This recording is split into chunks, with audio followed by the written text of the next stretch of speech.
Bonjour et bienvenue sur Cœur de Savoie CDS Web TV. On a plein de vidéos sympas, alors restez avec nous.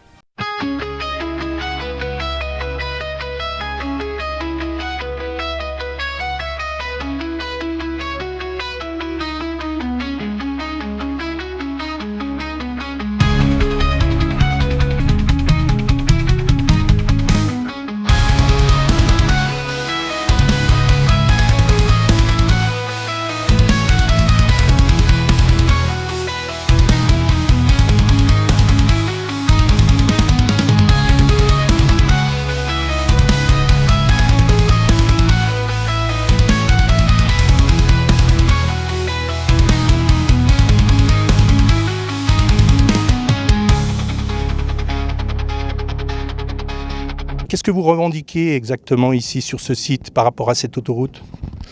Ce qu'on revendique, du coup, c'est d'essayer de stopper, de ralentir au maximum les travaux jusqu'à ce que l'autorisation environnementale soit déboutie. Ok.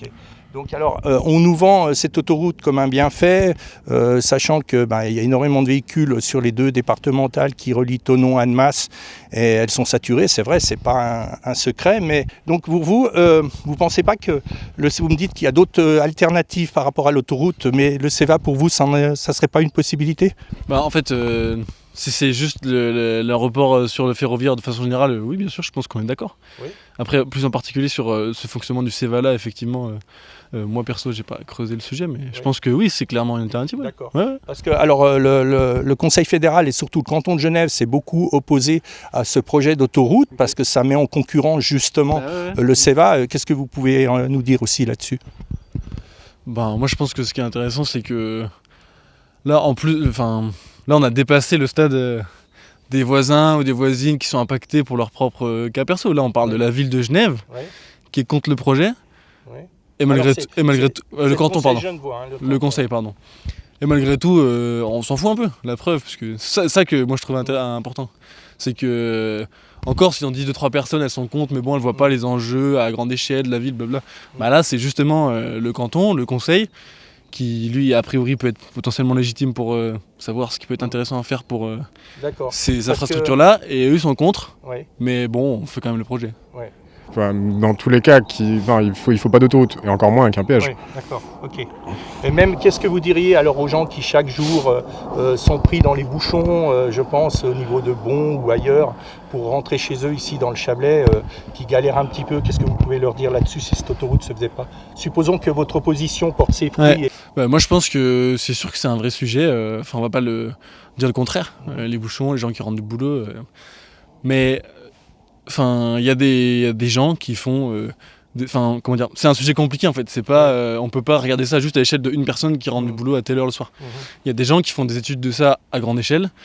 Et on sait, après ça mériterait de creuser plus le sujet, et là on peut pas tout déballer ici. Mais on a des expériences concrètes ou théoriques. Et il y a des chercheurs de l'Université de Lausanne, je crois, qui l'ont déjà fait. L'EPFL, ouais. Voilà, de l'EPFL. Sûrement que vous êtes au moins aussi au courant que nous. Que, en fait, une autoroute, ça ne résout pas ces problèmes-là. Ça accentue encore plus ces problèmes parce qu'il y a plus de gens qui vont habiter là, parce qu'ils vont se dire « Ah il y a une autoroute, on peut aller faire les trajets plus vite, aller travailler. » Et en fait, ça va densifier tout ça.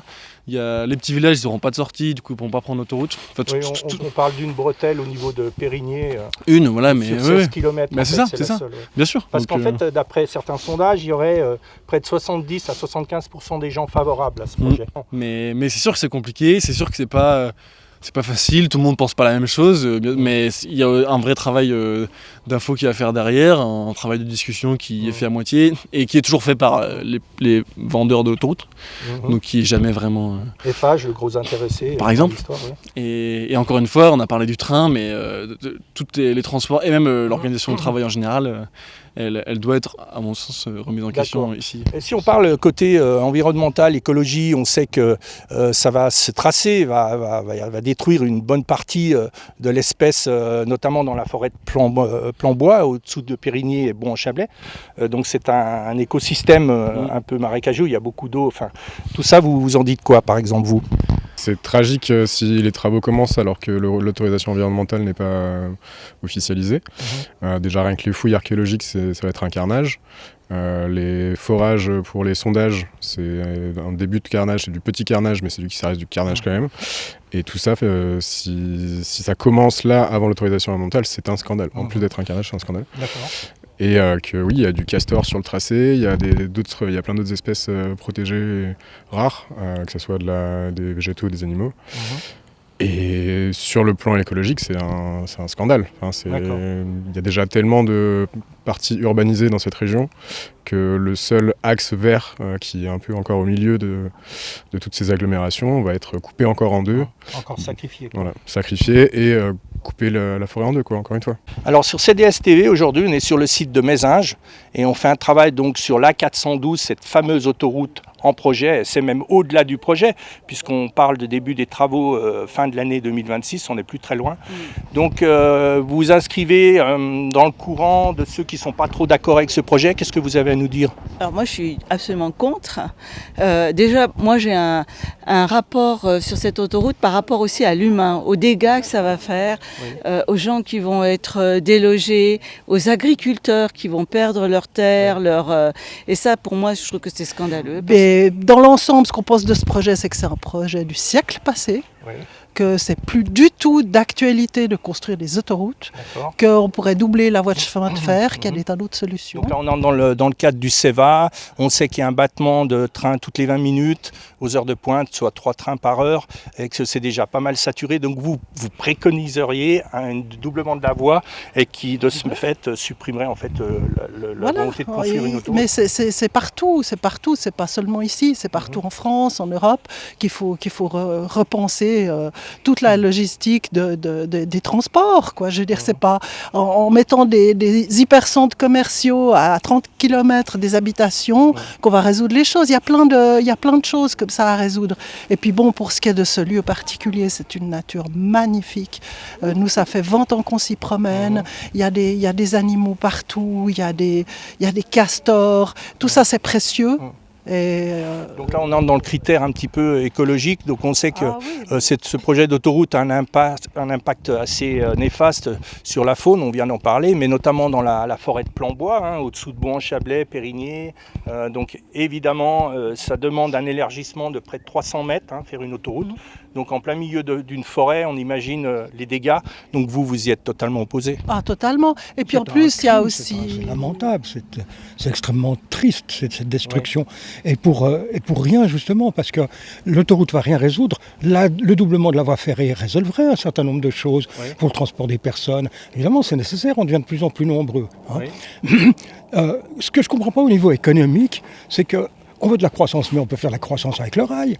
Pourquoi est-ce qu'il faut toujours uniquement s'adresser à ceux qui polluent, et puis les laisser faire ce qu'ils veulent? Mais est-ce que vous ne pensez pas qu'il y a une poussée lobbyiste derrière tout ça? Comme là, on parle d'Eiffage, évidemment que l'atout financier, même sur 16 km, est colossal. Donc est-ce qu'il n'y a pas une volonté politique derrière tout ça de vendre des territoires à des multinationales ou des grandes entreprises? Sans aucun doute. Vous le traduisez comme ça? Moi, je le comprends comme ça, D'accord. Moi, ce que j'attends, c'est les bouchons à l'entrée, à la sortie. Sur Genève, je ne sais pas où on va garer les voitures. Parce qu'on voit déjà, vous parlez de bouchons, on voit déjà le cas aux heures de pointe le matin, lorsqu'on sort du contournement de Thonon, qu'on arrive sur Vongy, ça fait un entonnoir forcément, puisqu'après ça rejoint l'ex-route, la route départementale 1005, du coup c'est de nouveau bloqué, donc c'est vrai que ça ne solutionne pas grand-chose. Oui, c'est l'impression qu'on a en tout cas. D'accord, ok, bien. Voilà. De toute manière, à l'heure actuelle, il y a des bouchons à différents endroits le long du trajet. Et aux entrées des villes, c'est là que ça bouchonnera. Parce que si on va plus vite sur le trajet, on ira plus lentement à l'arrivée. Donc il n'y a rien qui va être résolu.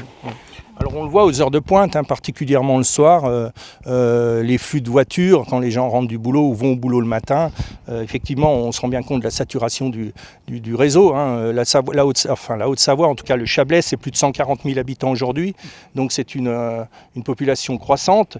Les infrastructures n'ont pas forcément l'air de suivre. Vous en pensez quoi, vous, de tout ça? Oui, c'est tout le problème. C'est le problème des pendulaires, quoi. On sait que quand on construit une autoroute, ça augmente le nombre de pendulaires et qu'on retrouve, en très peu de temps, on retrouve les mêmes problèmes aux extrémités. Tout le monde le sait. Tout le monde le sait, les constructeurs d'autoroutes aussi, le président de la République aussi, tout le monde le sait. Alors on est vraiment dans l'absurdité. D'accord, donc il y a des intérêts qui sont derrière en fait, qui ne s'expliquent pas forcément avec, Qu'on ne avec peut du pas bon sens. comprendre. Ok. Et en plus de ça, est-ce que vous ne voyez pas une contradiction entre le fait que la région Rhône-Alpes va financer ce projet, la Haute-Savoie, et puis de mettre un péage dessus, est-ce que vous ne voyez pas qu'il y a une contradiction quand même là-dedans, de faire payer avec de l'argent public et de mettre un péage? Vous avez dit l'essentiel, Ouais. j'adhère complètement, oui, d'accord. il y a contradiction. Ok.